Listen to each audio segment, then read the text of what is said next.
Assalamualaikum warahmatullahi wabarakatuh. Kita akan memasuki topik 3, implementasi pembelajaran inklusif dan manajemen kelas humanis berbasis al-Islam dan kemuhammadiyahan. Pada mata kuliah pendidikan inklusif berbasis AIK, program studi PPG Universitas Muhammadiyah Semarang.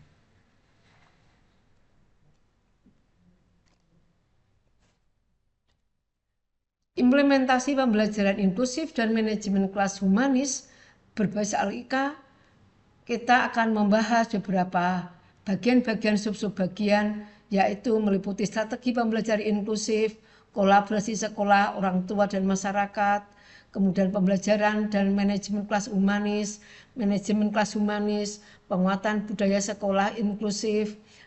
Semuanya adalah untuk menuju guru yang profesional, humanis, berakhlak mulia, membawa kemanfaatan. Dari konsep praktik nyata, topik ini mengajak kita bergerak dari pemahaman konseptual menuju praktik nyata di ruang kelas. Pembelajaran inklusif dan manajemen kelas humanis bukan sekedar teori pedagogik modern, tetapi merupakan manifestasi nilai al-Islam dan kemuhammadiyahan dalam kehidupan pendidikan sehari-hari. Dalam tradisi Ahmad Dahlan, pendidikan adalah amal usaha, yaitu bentuk pengabdian kepada Allah melalui pelayanan kepada umat. Mengajar bukan hanya profesi, tapi ibadah dan tanggung jawab sosial. Sejak awal berdirinya Muhammadiyah, sekolah didirikan untuk mencerdaskan masyarakat tanpa membedakan status sosial, ekonomi, atau latar belakang. Karena itu, kelas Muhammadiyah harus menjadi ruang yang aman. Ruang aman di sini dan siswa tidak takut bertanya dan tidak takut salah. Ruang yang adil atau ruang adil. Setiap siswa memperoleh perhatian sesuai kebutuhannya. Ruang membebaskan. Siswa didorong berpikir kritis dan berkembang sesuai potensinya. Kelas itu, kelas Muhammadiyah harus menjadi ruang aman, ruang adil, ruang membebaskan. Guru sebagai penjaga martabat insani, profesional, humanis, dan bermisi kemaslahatan. Allah Subhanahu wa taala menegaskan dalam surat Al-Isra ayat 70 bahwa manusia dimuliakan, maka menghargai peserta didik berarti menghargai ciptaan Allah. Guru tidak boleh melabeli, merendahkan, atau berlaku diskriminatif. Dengan semangat itu, calon guru diharapkan menjadi profesional dalam kompetensi, humanis dalam sikap, luhur dalam akhlak, serta menjadikan pendidikan sebagai dakwah dan kemaslahatan umat.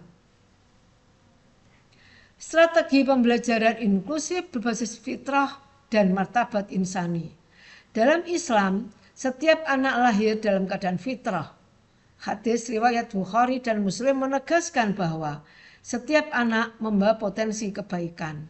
Artinya, tidak ada anak yang tidak mampu.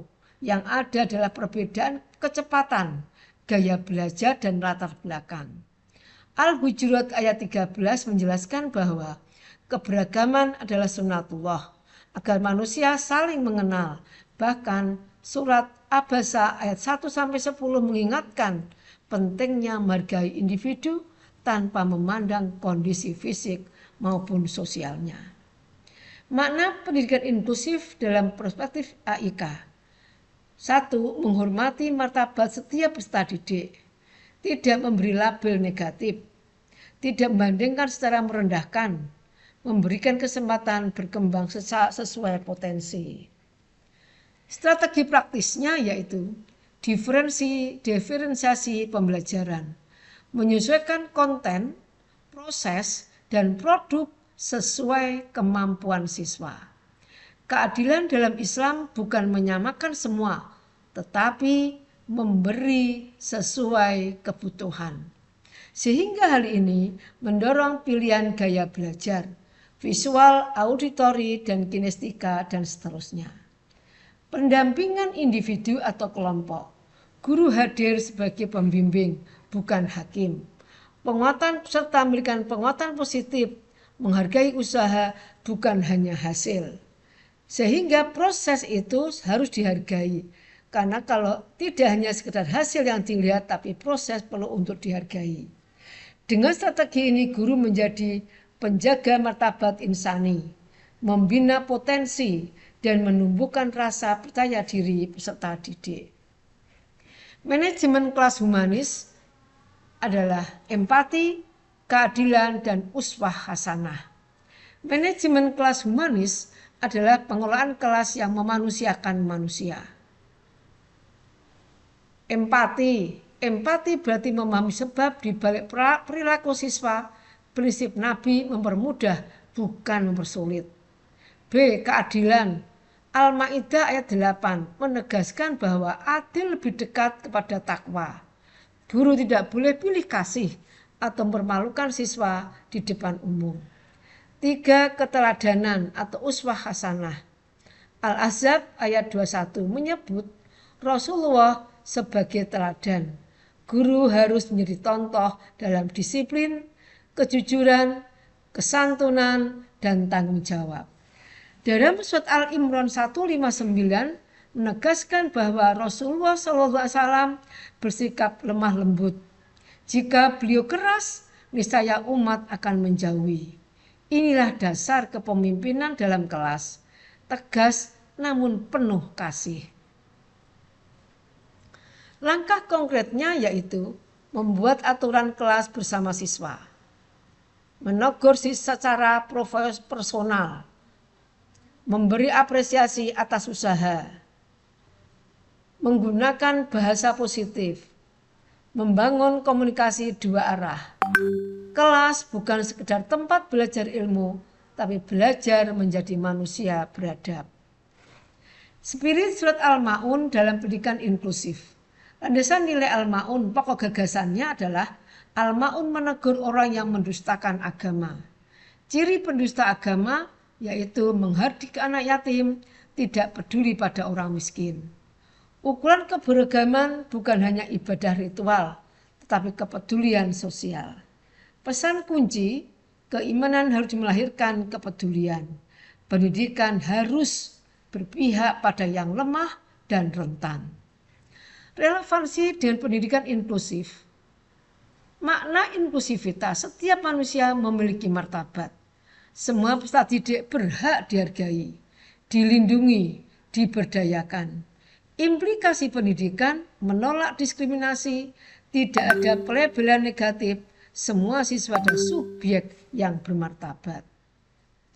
Kritik teologi terhadap pendidikan yang tidak humanis.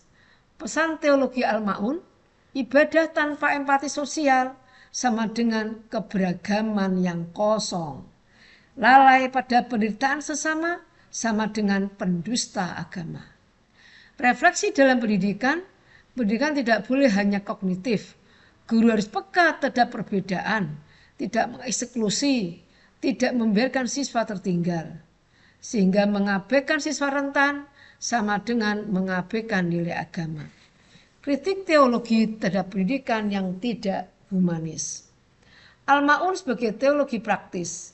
Agama dalam pendidikan nyata, membela kaum lemah atau mustad'afin, menghadirkan keadilan sosial. Dalam ruang kelas, pendidikan inklusif adalah panggilan moral, menghadirkan keadilan, kasih sayang, rahmah, dan kesetaraan. Peran penting budaya dalam bentuk identitas dan karakter guru. Guru sebagai pembentuk iklim positif sekolah, menanamkan nilai karakter dalam pembelajaran, menciptakan budaya literasi, inovasi, dan kolaborasi, menjaga komunikasi yang sehat dengan siswa, guru lain, dan orang tua. Karena apa? Karena guru adalah agen perubahan budaya. Di era globalisasi dan krisis identitas, disrupsi teknologi, karakter konflik nilai dalam masyarakat. Ketiganya globalisasi, teknologi, dan karakter inilah yang menjadi peran guru karena guru adalah agen perubahan budaya. Guru yang hebat tidak hanya mengajarkan ilmu, tetapi juga membentuk budaya yang membangun peradaban. Guru bukan sekedar pengajar di ruang kelas, tetapi adalah arsitek peradaban. Melalui ilmu, teladan, dan nilai-nilai yang ditanamkan guru, membentuk generasi yang cerdas, berakhlak, dan berdaya saing. Di tangan guru, masa depan bangsa diarahkan. Hal ini menggambarkan dari proses sebelumnya bahwa sejarah telah mencatat bahwa bangsa-bangsa besar lahir dari pendidikan yang kuat. Pendidikan yang kuat lahir dari guru yang berintegritas. Oleh karena itu, guru bukan hanya pendidik, tapi pilar utama dalam bangun peradaban bangsa yang berkemajuan. Budaya sekolah inklusif sebagai wujud Islam rahmatan lil alamin. Islam dan rahmat bagi seluruh alam. Sekolah harus menjadi miniatur masyarakat Islam yang damai dan toleran. Budaya inklusif berarti anti diskriminasi, anti bullying, menjunjung martabat manusia, menghargai keberagaman. An-Nisa ayat 1 menegaskan bahwa seluruh manusia berada dari satu sumber. Hadis riwayat Tirmidzi menyatakan bahwa kesempurnaan iman terlihat dari akhlak terhadap sesama. Sekolah menjadi laboratorium nilai Islam, tempat siswa belajar hidup berdampingan dalam keadaan dan kasih sayang. Kolaborasi edukatif, ta'awun sebagai gerakan dakwah. Pendidikan dalam Muhammadiyah adalah gerakan kolektif. Al-Maidah ayat 2 memerintahkan tolong-menolong dalam kebaikan. Maka guru tidak bekerja sendiri, melainkan bersinergi dengan orang tua dan masyarakat. Bentuk kolaborasi, komunikasi rutin, perkembangan siswa, pelibatan orang tua dalam kegiatan sekolah, proyek sosial bersama. Hadis, setiap kamu adalah pemimpin, dan bahwa pendidikan adalah tanggung jawab bersama. Dan mengingatkan bahwa pendidikan adalah tanggung jawab bersama. Kolaborasi ini menjadikan sekolah sebagai pusat dakwah sosial yang nyata. Internalisasi tauhid, akhlak, dan tanggung jawab sosial. AIK tidak berhenti pada mata pelajaran tetapi terintegrasi dalam seluruh proses pembelajaran. Tauhid, belajar adalah ibadah, An-Nahl 97. Niat yang benar mengubah aktivitas akademik menjadi amal soleh. B. Akhlak mulia. Hadis, Nabi diutus untuk menyempurnakan akhlak yang mulia. C. Integrasi nilai dalam interaksi. Setiap dialog guru siswa mencerminkan doa sebelum belajar, kejujuran saat evaluasi, disiplin, dan tanggung jawab. Demikian yang bisa saya sampaikan. Terima kasih. Wassalamualaikum warahmatullahi wabarakatuh.